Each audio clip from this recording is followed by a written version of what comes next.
nzahora nkuririmba manika amajwi nshinye n'akadiho simbuka ncumuka. Ego murakoze cyane kuri icyo kibazo. Jewe nitwa Padiri Egide Ndayisenga, nkaba ndi umuyezuwiti w'umurundi, nkaba rero maze imyaka irenga 20 gatonya ninjiye mu muryango w'abayezuwiti, ko ninjiye mu mwaka wa 2002.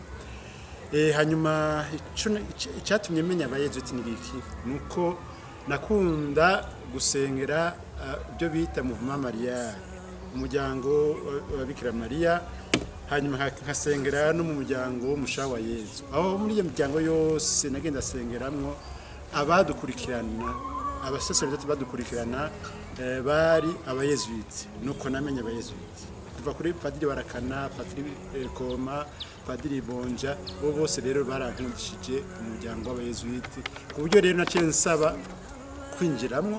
Mugabo nabanje kubisengera kuko naravuga nti jewe nshaka kuja mu byo Imana impamagayemwo. Nico gituma nagize umwiherero w'iminsi 5 mu Rwanda ahantu hitwa Remera Ruhoro. Niho nagize rero umwiherero w'iminsi 5 saba Imana nyereka icyo ushaka ndagukore.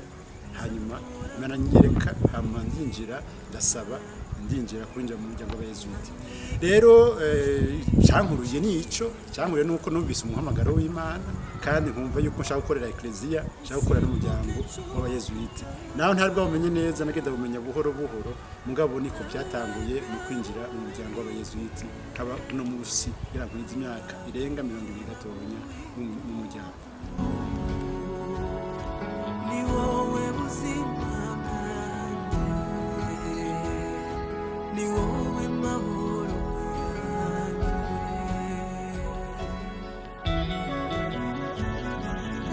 Yesu mwami mwiza. Rero murakoze cyane kuri icyo kibazo. Bwa mbere natanguye mu novisiya nk'uko abandi batangura Cyangugu mu Rwanda, mara imyaka 2 bansuzuma, hanyuma barabona yuko ntushobora kugira indagano za mbere. Hanyuma mpejeje niho naciye bandugika rero mu gihugu cy'Ubufaransa kugira ibyo bita filozofiya, ibyigwa bya filozofiya nabimazemwo imyaka 2. Iyo myaka 2 rero iheze niho basubira kuntuma ngaha i Bujumbura kuri isi ya Mutima Mweranda kubakorera ubutumwa bw'imyaka 2. Iyo myaka 2 iheze niho baca basubira kundungika kwiga ibyigwa bya teologiya, ibyigwa ndoramana bya teologiya, ndabyigira i Nairobi mu gihugu ca Kenya kuva mu mwaka wa 2008 gushika mu mwaka wa 2011. Niho rero naciye ndonka n'ubudiyakoni aho nyene mu gihugu ca Kenya i Nairobi. Donc ubudiyakoni rero mu mwaka wa 2011. Uwo mwaka nyene tariki 17 z'ukwezi kwa 12 ngarutse mu Burundi, niho baca bangira n'umusaseredoti kuri isi ya Mutima Mweranda. Naronse umusaseredoti ari Musenyeri Ngoyagoye Evariste niwe yampaye umusaseredoti. Hanyuma rero baca barampa ubutumwa bwo gukora kuri isi ya Mutima Mweranda. Inkuru y'Imana isubira inyuma, aho nakora nimenyereza kuri isi ya Mutima Mweranda. Narakora ibikorwa byo kwigisha abanyeshure, kwigisha uko nibyo nize muri kaminuza. Naheje kaminuza ibyerekeye by'ubutunzi, hanyuma ndije mu muryango w'abayezuwiti. Ngiye rero kuri isi ya Mutima Mweranda barasaba kwigisha ibyigwa nyene by'ubutunzi bita comptabilité générale no kwigisha ibyigwa by'indoramana religion. Hanyuma rero ngarutse n'umusaseredoti baransaba yuko ibyo byigwa ndabibandanya kubyigisha bya comptabilité générale no kwigisha ibyigwa by'indoramana religion. Hanyuma minsi mike nyiheze baransaba yuko ndongora umubano w'abayezuwiti aho nyene kuri isi ya Mutima Mweranda. Ibyo rero ndabikora imyaka igera kuri 4 hanyuma iyo myaka iheze mu 2015 niho bandungika rero kubandanya ivyigwa bya kabiri bya teologiya y'indoramana mu gihugu cya Leta Zunze Ubumwe za Amerika ahantu bitwa Jesus School of Theology mu gihugu cya Leta Zunze Ubumwe za Amerika.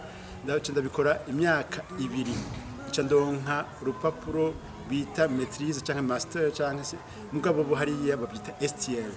Hanyuma ngarutse nga mu Burundi niho rero mpejeje ibyo byigwa niho baciye rero bansaba yuko mfasha umubano ngaha Ikiriri centre spirituel Ikiriri bama gutwara umubano ngaha Ikiriri cyo bita supérieur de communauté n'ibyo nakoze nyine muri lycée ya Mutima Mweranda. Hama kandi cankora rero n'ubutumwa bw'uko mfasha impunzi.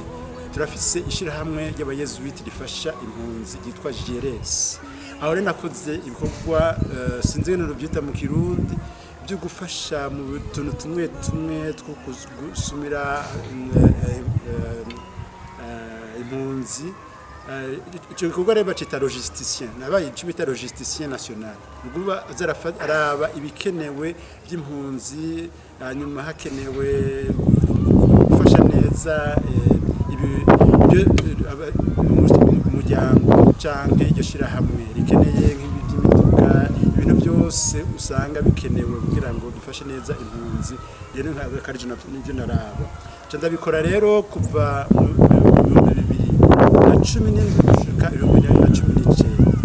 2019 niho umuryango waciye usaba rero kugenda kubandanya ivyigwa twita twaziyemo unovisiye tugira imyaka ibiri yo kwimenyereza mu by'umuryango w'abayezuiti. Hanyuma akacaho undi bita turaziyemo n'undi umwaka wa novisiya mugabo utamara umwaka wose umara nk'amezi nk'atandatu. Hama bacabanduka kubikorera rero mu gihugu ca Afrika y'Epfo nitwa Cape Town. Niho rero nagiye kubandaniza ibyo byigwa by'amezi atandatu. Ngarutse mu Burundi cyarindira gatoya muri cyo gihe umwigisha okurisa Mutima Mweranda yaragiye asubiye mu gihugu ciwe bamuhamagaye umwaka utarahera. Baca bare bansaba yuko mfata ivyigwa harayigisha byose by'ubutunzi bya comptabilité générale bya économie bya droit. Hanyuma baca bansaba kandi yuko mfasha mu by'ubutunzi bya centre spirituel ngaha Ikiriri. Nibyo nakozemwe rero gushika aho hagera yuko nje mu bundi butumwa ya Abidjan muri Côte d'Ivoire. Abidjan muri Côte d'Ivoire niho bari bampaye ubutumwa gufasha ukurera abitegura kuzoba abasaseredoti. Turafise irero ry'abitegura kuzoba abasaseredoti mu ca Abidjan muri gihugu ca Côte d'Ivoire ya Abidjan. Nibyo rero naciye nkoramo gushika ubunye tuko turavugana n'ivyo nari ngikora. Ubu rero bampaye ubundi butumwa kubandanya kwiga kandi kugira ngo nzoje mfasha neza mu gwaruka turera bitegurira kuba abasaseredoti. Ibyo rero nzocagenda gusubira kwiga kandi cya Leta Zunze Ubumwe za Amerika California.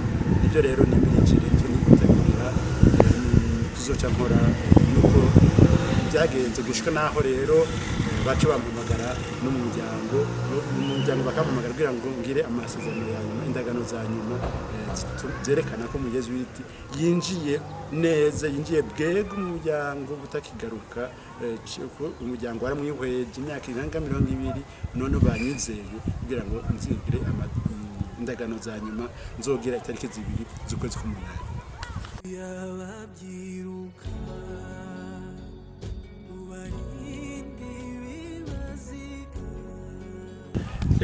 Ni ikibazo cyiza cyane rwose. Mugabo byinshi ndabyibuka, byinshi nagenda numva ari ibintu niyumvamo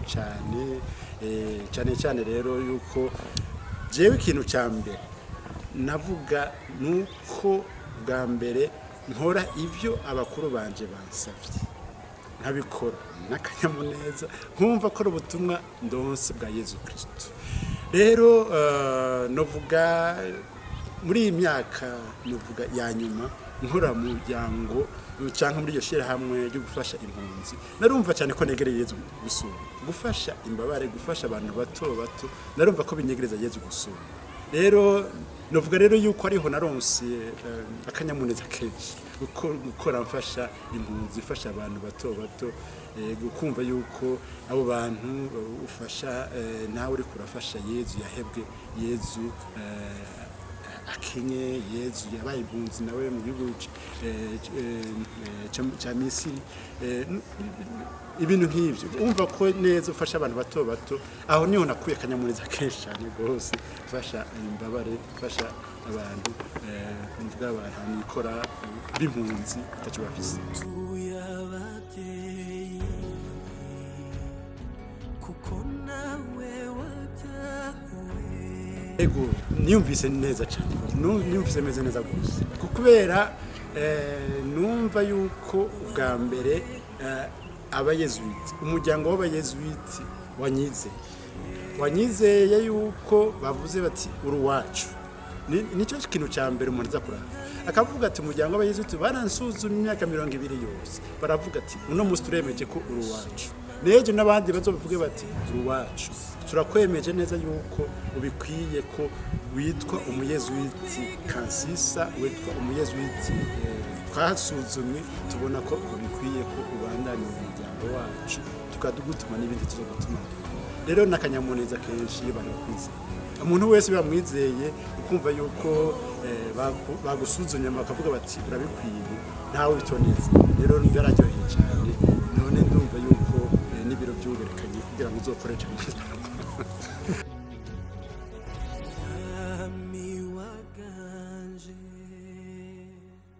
uduhunda imbabazi zawe